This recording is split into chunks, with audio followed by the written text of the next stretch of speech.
नमस्कार दर्शकबिन समय चक्रको नयाँ श्रृङ्खलामा यहाँलाई हार्दिक स्वागत गर्दछु। म विक्रम श्रेष्ठ। राष्ट्र सेवक जनताको संरक्षक नेपाल प्रहरी भनेको कुनै नाते स्वघोषित भिआइपीको घरमा भाँडा माझ्न र तेल मालिस गर्न बनाइएको संगठन होइन। नेपाल सरकारको नुन तेल खाइसकेपछि सरकारकै सुरक्षाका लागि, नागरिककै सुरक्षाका लागि प्रहरीको वर्दी प्रयोग गर्नुपर्ने हो। तर आज स्वघोषित केही नेताहरूको रवाफका लागि रखौटे बन्नु परेको छ नेपाल प्रहरी। नेपाल प्रहरी र सशस्त्र प्रहरीको झन्डै 5000 प्रहरी देशैभर अनावश्यक व्यक्तिहरूको रखौटे बनिरहेका छन्। शक्तिको प्रयोग गरेर माथिबाट सोझै पावर लगाएर आफूलाई शान्ति सुरक्षाको आवश्यकता देखियो भन्दै निवेदन ठेलेर प्रहरी अङ्गरक्षकका रूपमा लिने विकृति 10औं वर्षदेखि चलिरहेको छ। त्यो क्रम अहिले पनि निरन्तर बढेर गएको छ। हामीले बारम्बार यो विषयमा बोल्दै आएका थियौँ। सरकारले पनि त्यसरी अनावश्यक व्यक्तिको घरमा रखौटे बन्नु परेको प्रहरी शक्तिलाई फिर्ता बोलाउने अभ्यास पटक पटक गरेको थियो। तर कुनै पनि अभ्यास सफल हुन सकेको थिएन। यसपटक गृहमन्त्री बने लगत्तै रवि लामिछानेले यसतर्फ ध्यान खिचे र उर्दी जारी गर्न लगाए। के यो सम्भव छ?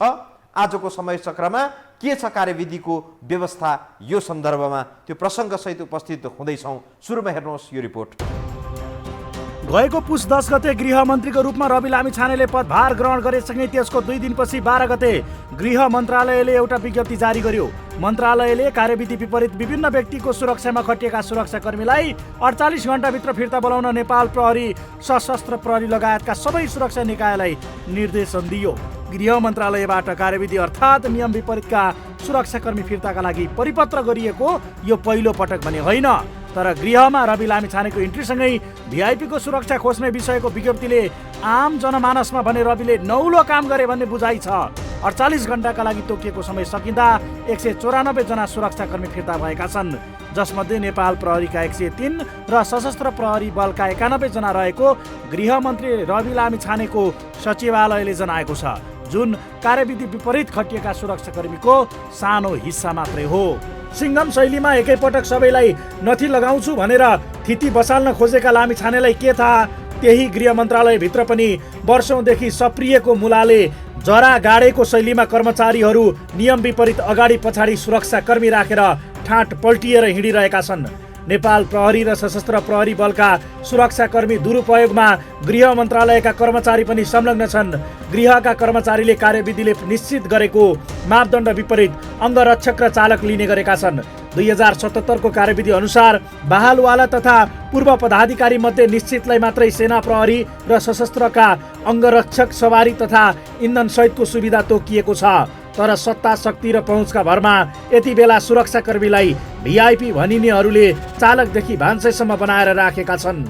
भान्सेको रूपमा, घरेलु कामदारको रूपमा, हैन, तपाईको बालबालिकालाई स्कुल पुर्याउने, ल्याउने त्यो काममा चाहिँ नि सुरक्षाकर्मीहरू दरिएका छन्। यो त राज्यको चाहिँ नि तपाईको के अरे दोहन हो, राज्य स्रोत माथिको कब्जा हो, दोहन हो, हैन। त्यसलाई चाहिँ नि पहिले नै गरिसक्नु पर्थ्यो यो काम। तर पहिला पनि आदेश त भएकै हो, आंशिक रूपमा चाहिँ नि हटे होलान्, हटेको पनि सुनियो। तर अहिले पनि त्यो रोग चाहिँ नि विद्यमान छ। यसलाई चाहिँ नि उहाँले कार्यान्वयनमा कसरी लिएर जानुहुन्छ, महत्त्वपूर्ण कुरा चाहिँ त्यो हो। कति संख्यामा सुरक्षाकर्मी दुरुपयोग भएका छन् भन्ने बारे दुवै सुरक्षा निकायले गृह मन्त्रालयमा विवरण बुझाएका छैनन्। यसको मतलब गृह मन्त्रालयसँग एकिन तथ्याङ्क छैन। आफै तथ्याङ्क विहीन भएर गृहले यति बेला हचुवाको भरमा विज्ञप्ति जारी गरेर काम देखाउन खोजेको छ। पछिल्लो पटक नेपाल प्रहरीले 633 जनाको मात्र विवरण पठाएको थियो, जुन विशिष्ट व्यक्तिको सुरक्षा व्यवस्थापन कार्यविधि 2077 अनुसारै खटाइएको र उनीहरूलाई फिर्ता ल्याउन नमिल्ने प्रहरी प्रधान कार्यालयले उल्लेख गरेको छ। त्यस्तै 405 जना सशस्त्र प्रहरी विभिन्न व्यक्तिको सुरक्षामा खटिएका छन्। यो कार्यविधिभित्र रहेर खटिएका जनशक्ति हुन्। तर नेपाल प्रहरी र सशस्त्र प्रहरीले कार्यविधि विपरीत सुरक्षाकर्मी नखटिएको दाबी गरे पनि यसरी अनधिकृत रूपमा शक्तिको भरमा कार्यविधिमा सुविधा नै नभएका व्यक्तिहरूले प्रहरीलाई आफ्नो रखौटे बनाएका छन्। यस्तो सङ्ख्या नेपाल प्रहरी, सशस्त्र प्रहरीमा 3% अर्थात् 5000 जनाको हाराहारीमा रहेको अनुमान गरिएको छ। जुन घरेलु कामदारको रूपमा चाहिँ लामो समयदेखि चाहिँ उभौँका छन्, उनीहरू असन्तुष्ट हुने कुरा त स्वाभाविकै थियो। तर म आफू चाहिँ कार्यान्वयन गर्ने अधिकारी थिइनँ। मैले एउटा चाहिँ देखा समितिको एउटा सदस्यको नाताले मुलुकको यहाँ चाहिँ अपव्यय भइरहेछ, मुलुकको ढुकुटीबाट अनावश्यक चाहिँ खर्च भइरहेको छ। तालिम प्राप्त सिपाहीहरूलाई चाहिँ यसरी 5,000 भन्दा बढी सिपाहीहरूलाई चाहिँ अनावश्यक रूपले चाहिँ घरेलु कामदारको रूपमा राखिरहेको छ। यो तत्काल खारिज हुनुपर्छ भनेर मैले आवाज निकालेँ। त त्यतिखेर सरकारले धेरै ध्यान दिन सकेन।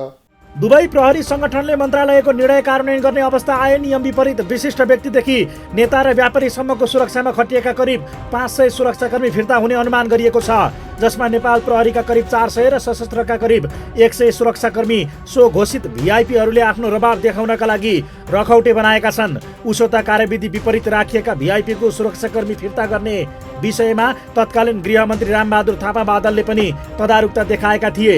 एकाध बाहेक उनको पालामा पनि कसैले टेर पुच्छर लाएनन्। यही विषयलाई हालका गृहमन्त्री लामिछानेले पनि उठाएका छन्। कतिले त पटक पटक उठिरहने तर कार्यान्वयन नहुने यस्तो विषयलाई हलुका चर्चाका लागि मसला नबनाउन सुझाएका छन्। सरकारले कडा से कडा कदम चालेर भने अहिले पनि यो चाहिँ निष्क्रिय हुन सक्छ।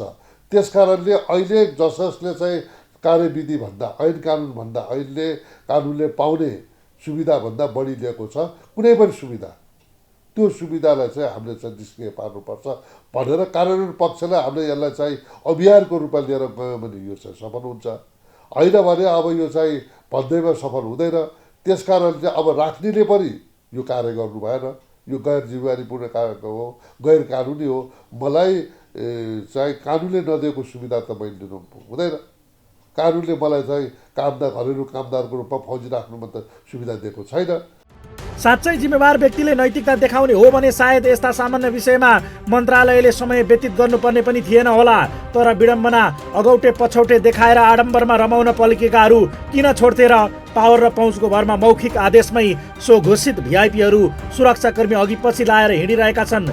यसमा नेताहरू मात्रै छैनन्, पूर्व विशिष्ट श्रेणीका प्रशासकहरू पनि छन्। सचिव भई अवकाश पाएकाहरू, विभिन्न संवैधानिक निकायका प्रमुख भई काम गरेकाहरू, विभिन्न नियुक्ति लिई जागिर छाडिसकेकाहरूदेखि प्रहरी संगठनभित्र पनि डिआइजी भई रिटायर भएकाहरूले जागिरमा छँदा पाएको अङ्गरक्षकलाई रिटायर भएर घर जाँदा पनि सँगै लिएर गएका छन्।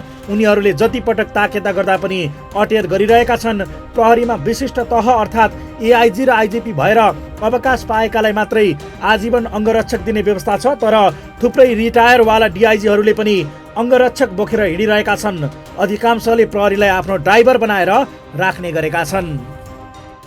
नेताले मात्रै होइन, मन्त्रालय र विभागमा उच्च तहमा बसेर काम गरेका विभिन्न संवैधानिक अङ्ग र निकायहरूमा काम गरेका राजनैतिक नियुक्ति लिएर आयोगहरूमा काम गरेका व्यक्तिले समेत आफूलाई सुरक्षा थ्रेट रहेको भन्दै गृह मन्त्रालयमा निवेदन दिने, मन्त्रालयले पनि प्रहरी उपलब्ध गराइदिन प्रहरी प्रधान कार्यालयलाई आदेश दिने कार्यले प्रहरीहरू धमाधम कसैको रखौटे बन्नु परेको छ।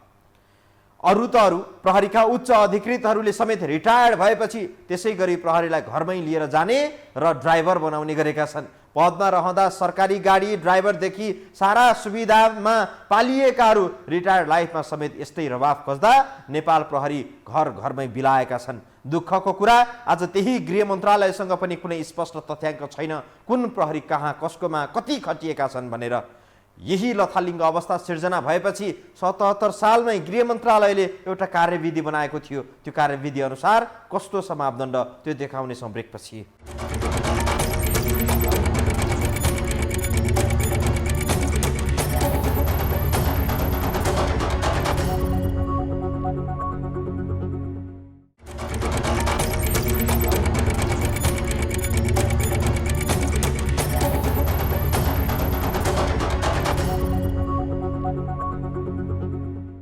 भिभिआइपी सुरक्षा मापदण्ड कार्यविधि 2077 जारी छ। गृहमन्त्री रामबहादुर थापा बादल हुँदा निकै गृह कार्य गरी त्यो कार्यविधि तयार पारिएको थियो। त्यो कार्यविधिलाई पूर्णतया मान्ने हो भने अहिले सो घोषित भिआइपीहरूको घरबाट 1000 भन्दा बढी प्रहरी जवानहरू निस्किने छन्।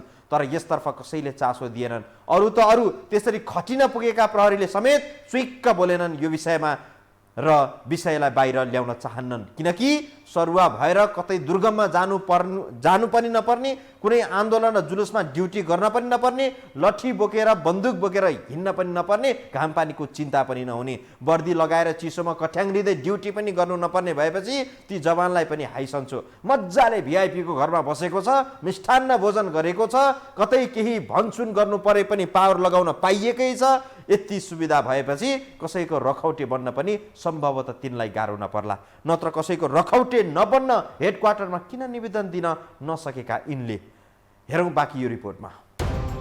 विशिष्ट व्यक्तिको सुरक्षा व्यवस्थापन कार्यविधि 2077मा कसले कति सुरक्षाकर्मी पाउने भन्ने स्पष्ट व्यवस्था छ, तर त्यतिले पनि नपुगेर प्रहरीका हाकिमदेखि नेता र व्यापारीले समेत आफ्नो पहुँचको भरमा सुरक्षाकर्मी राखेर रवाफ देखाइरहेका छन्। यो राज्यमाथिको दोहन हो।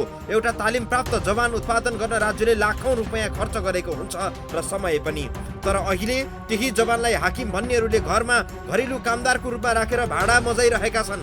अपुष्ट रूपमा अहिले झन्डै 5000 को हाराहारीमा कार्यविधि विपरीत सुरक्षाकर्मीलाई चालक, अङ्गरक्षक र भान्चीको रूपमा प्रयोग गरिरहेको बुझिएको छ। यसले व्यक्तिको मनोबल गिर्नुका साथै राज्यमाथि ठुलो व्यवहार थपिरहेको छ।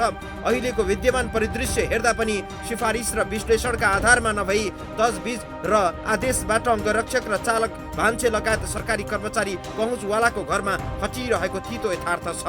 सुरक्षामा चाहिँ थ्रेड छ, सेक्युरिटी थ्रेड कसैलाई छ भने नजिकको माथहरूको चाहिँ पुलिस थानाबाट अथवा चाहिँ आर्मीको गडगुलोबाट पनि हामीले सेक्युरिटी दिन सक्छौँ। र मेरो आशय के भने सेक्युरिटी नदिने भन्ने होइन, सेक्युरिटीको नाउँमा चाहिँ जुन घरेलु कामदारको रूपमा त्यहाँ राखिएको छ त्यसलाई निरुत्साहित गर्ने हो। जसलाई साँच्चै नै सेक्युरिटी आवश्यक छ, यो कारणले म चाहिँ सुरक्षित छैन भनेर भिआइपीले भन्छन् भने सुरक्षा दिनुपर्छ। तर त्यो सुरक्षाकर्मीले केवल सुरक्षा दिने काम गर्छ, अन्य काम गर्नुहुन्न भन्ने मेरो मान्यता हो। मूलत कार्यविधिमा विशिष्ट व्यक्तिको सुरक्षालाई ध्यानमा राखी अति विशिष्ट मध्यम र सामान्य गरी 4 भागमा बाँडेर सोही अनुसार जनशक्ति व्यवस्थापन गर्ने भनेको छ। त्यस्तै खतराका हिसाबले अति उच्च स्तर, मध्यम र सामान्य खतरा सूचीमा विशिष्ट व्यक्तिहरूलाई वर्गीकरण गरिएको छ। सोही अनुसार सुरक्षा वर्गीकरण पनि क, ख, ग र घ श्रेणीमा समेटिएको छ। जस अनुसार कार्यविधिले समेटेको सुविधा पाउनेको सुरक्षा वर्गीकरण अनुसार जनशक्ति खटाइनु पर्ने भए पनि कार्यान्वयन भने भएको पाइँदैन। स्रोतका अनुसार कार्यविधि 2077 अनुसार राष्ट्रपतिको सुरक्षार्थ सेनाका 275, सशस्त्रका 6, नेपाल प्रहरीका 7 र राष्ट्रिय अनुसन्धानका 5 जना सुरक्षाकर्मी खटिएका छन्। त्यसैगरी उपराष्ट्रपतिको सुरक्षामा नेपाली सेनाका 75, सशस्त्रका 6, नेपाल प्रहरीका 5 र राष्ट्रिय अनुसन्धानका 3 जना खटिएका छन्। प्रधानमन्त्रीको सुरक्षामा सेनाका 175, सशस्त्रका 28, प्रहरीका 82 र राष्ट्रिय अनुसन्धानका 10 जना खटिन्छन्। यो कार्यविधि तत्कालीन उपप्रधान तथा गृहमन्त्री रामबहादुर थापाले बनाएका थिए। सोही कार्यविधिमा पूर्व विशिष्टहरूलाई दिइने सुरक्षाकर्मीको मापदण्ड तोकिएको छ। हाम्रो कानुनमा छ नि, हाम्रो कानुनमा स्पेसल्ली पूर्व प्रधानमन्त्रीहरू भन्ने छ होइन, पूर्व आइजिबी, पूर्व चाहिँ प्रधान न्यायाधीश, यस्तो खास व्यक्तिलाई 1-2 जना 2-3 जना दिने भन्ने कानुनमा हाम्रो छ। त्यो कानुनले तोकिएको भन्दा अरू अन्यलाई चाहिँ भिआइपीका नाउँमा अथवा चाहिँ आफ्नो पहुँचका नाउँमा चाहिँ सुरक्षाकर्मी माग्नु हुँदैन। हालसम्म कसको सुरक्षामा कति छन् र कसले कति सुरक्षाकर्मी पाउँछन् त? पूर्व राष्ट्रपति 21 जना आजीवन, पूर्व प्रधानमन्त्री 18 जना आजीवन, पूर्व राजा 16 जना आजीवन, पूर्व उपराष्ट्रपति 11 जना आजीवन, पूर्व प्रधान न्यायाधीश 2 जना आजीवन, पूर्व प्रहरी प्रमुख 2 जना आजीवन र पूर्व गृहमन्त्री 2 जना 10 वर्षसम्म।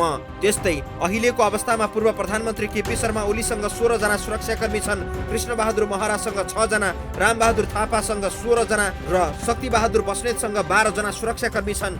यस्तै क्लोज प्रोटेक्सन निर्मल निवासमा 55 जना, निवास सुरक्षा बेस क्याम्प निर्मल निवासमा 41 जना, लोकेन्द्र बहादुर चन्दसँग 14 जना, कृष्ण बहादुर भट्टराई आश्रममा 8 जना, झलनाथ खनालसँग 18 जना, माधव कुमार नेपालसँग 14 जना, बाबुराम भट्टराईसँग 8 जना, फिलराज रेग्मीसँग 9 जना सुरक्षाकर्मी छन्।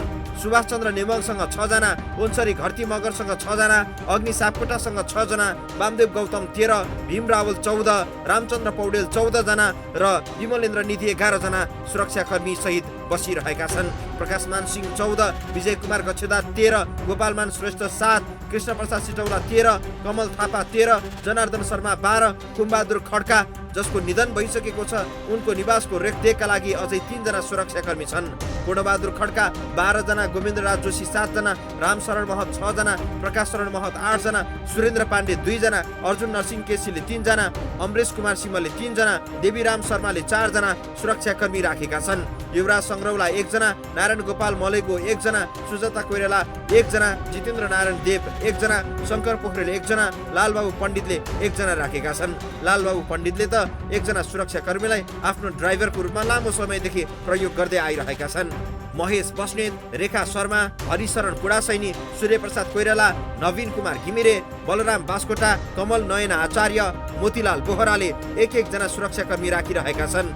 एकपटक मन्त्री भइसकेका अधिकांश नेताले 1 जना सुरक्षाकर्मी लगेर राखेका छन्। कतिपयले उनीहरूलाई ड्राइभर बनाएका छन्, कतिपयले आफ्नो रवाब देखाउनका लागि अघि पछि लगाइरहेका छन्। ड्राइभर राख्दा आफ्नै गोजीबाट 25-30 हजार मासिक तलब दिनुपर्ने, तर प्रहरी नै लिएर हिँडेपछि अङ्गरक्षक जस्तो पनि देखिने, ड्राइभिङ पनि फ्रीमा पाइने भएपछि नेताहरूले शक्तिको यसरी दुरुपयोग गरिरहेका हुन्। नेता मात्रै होइन, प्रहरी प्रमुख भइसकेका पूर्व आइजिपीले 2 जना सुरक्षाकर्मी व्यवस्था मिलाइएको कार्यविधिमा उल्लेख छ। त्यसबाहेक अवकाश प्राप्त प्रहरीका उच्च अधिकृतले लिइरहेको सुरक्षाकर्मी तथा सहयोगीको सुविधा नयाँ कार्यविधिमा व्यवस्था छैन। तर एआइजी र डिआइजीले समेत अवकाशपछि सुरक्षाकर्मी लिने गरेको देखिएको छ। विभिन्न आयोगमा काम गरेका संवैधानिक अङ्गका प्रमुख भएर काम गरेकाहरूले समेत रवाफका लागि प्रहरीलाई रखौटे बनाएका छन्। कार्यविधिमा व्यवस्था भए अनुसार नेपाल प्रहरी र सशस्त्र प्रहरीको बल कस्ता भिआइपीका लागि कतिजना खटिने भन्ने स्पष्ट छ। तर यो कार्यविधि गृह मन्त्रालयको कुनै दराजमा थन्किने सिवाय अरू काम भएको छैन। यस्तो अवस्थालाई मध्यनजर गरी गृहमन्त्रीजीले थालेको पहल कदमी प्रशंसायोग्य छ। नैराश्यताका चाङमा राजनीतिमै नवप्रवेशी रवि लामिछानेले गृहमन्त्री भएर आफ्नो गतिलो निर्णायक काम गर्ने आशा राखिएको छ। काठमाडौँ महानगरपालिका र गृह मन्त्रालयको नयाँ सहकार्य पनि हुन थालेको देखिएको छ। त्यो चर्चा गर्नेछौँ हामी ब्रेकपछि।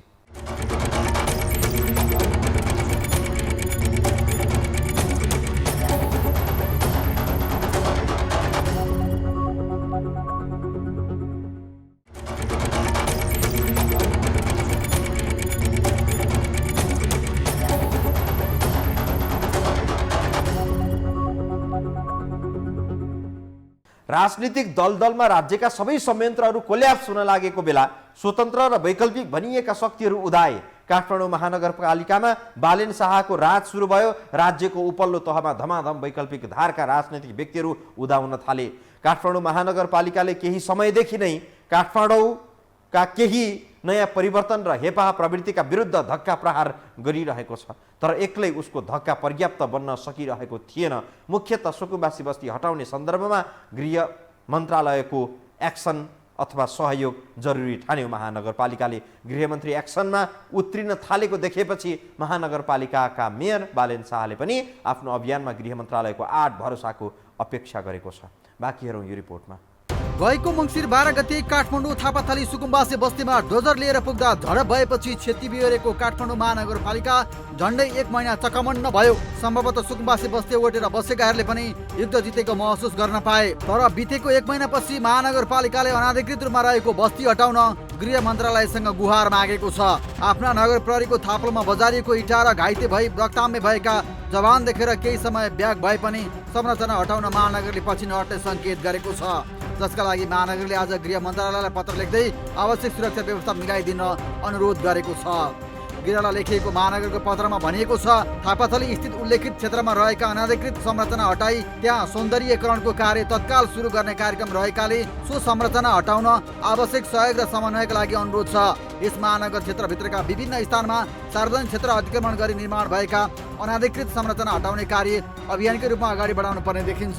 जसका लागि तहाँ मार्फत सम्बन्धित जिल्ला प्रशासन तथा सुरक्षा निकायलाई आवश्यक निर्देशन एवं समन्वय हुन अनुरोध गरिन्छ। पटक पटक सूचना जारी गरेर बस्ती हटाउन अनुरोध गर्दा पनि अटेरी गरेपछि महानगरले दलबल सहित डोजर प्रयोग गरेको थियो। अतिक्रमित क्षेत्रमध्ये थापाथली स्थित बागमती नदी किनारमा अव्यवस्थित अनाधिकृत रूपमा रहेको संरचना हटाउन यति बेला काठमाडौँ महानगरपालिका र बागमती सभ्यता एकीकृत विकास परियोजना सहित उपत्यका विकास प्राधिकरणले पनि सूचना जारी गरेको छ।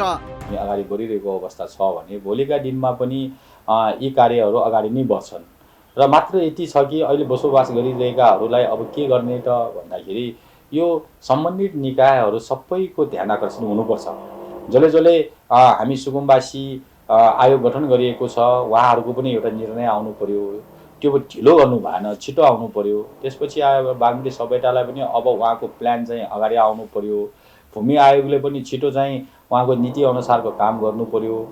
अतिक्रमित क्षेत्रमध्ये थापाथली स्थित बागमती नदी किनारामा अव्यवस्थित अनाधिकृत रूपमा रहेको संरचना हटाउन यति बेला काठमाडौँ महानगरपालिका, बागमती सभ्यता एकीकृत विकास परियोजना र उपत्यका विकास प्राधिकरणले पटक पटक सूचना जारी गरेका छन्। तर सुकुम्बासीहरू भने उगटेर बसेको क्षेत्र नछोड्ने, उल्टै लाल पूर्जा पाउनुपर्ने मागसहित भौतिक आक्रमणमै उत्रिए। 1 महिना अघि सुकुम्बासी बस्तीका स्थानीयले आक्रमण गर्दा महानगरका झन्डै 3 दर्जन नगर प्रहरी घाइते भए। त्यसपछि स्थगित रहेको विषयमा महानगरले फेरि चासो देखाएको छ। अब महानगरले दलबल प्रयोग गरेर स्थानीयलाई तितर पारी आतंकित पार्नुभन्दा संवादबाट समाधान खोजेकै राम्रो। समयले बिल्कुल नयाँपनको खोजी गरिरहेको देखिन्छ। राज्यको शक्तिशाली निकायहरूमा वैकल्पिक शक्तिहरूको पहुँच बढेर गएको छ। यो कति टिकाउपूर्ण र जनप्रिय हुन्छ त्यो उनीहरूको कर्ममा भर पर्छ। तर सुरुका दिनमा जुर्मुराउँदै गरेका ती नयाँ अनुहारहरूले वास्तवमा केही गरौँ भन्ने भाव र जोस देखाइरहेका छन्। हातेमालो नगरेसम्म समाज रूपान्तरण सम्भव देखिन्न। निर्णायक धक्कासँगै अब काम गरेर त्यसको औचित्य पुष्टि गर्न जरुरी छ। पूर्ण सफलताको कामना। हवस् त दर्शकबिन, आजलाई समय सकृति नै बिदा दिनुहोस्। नमस्कार।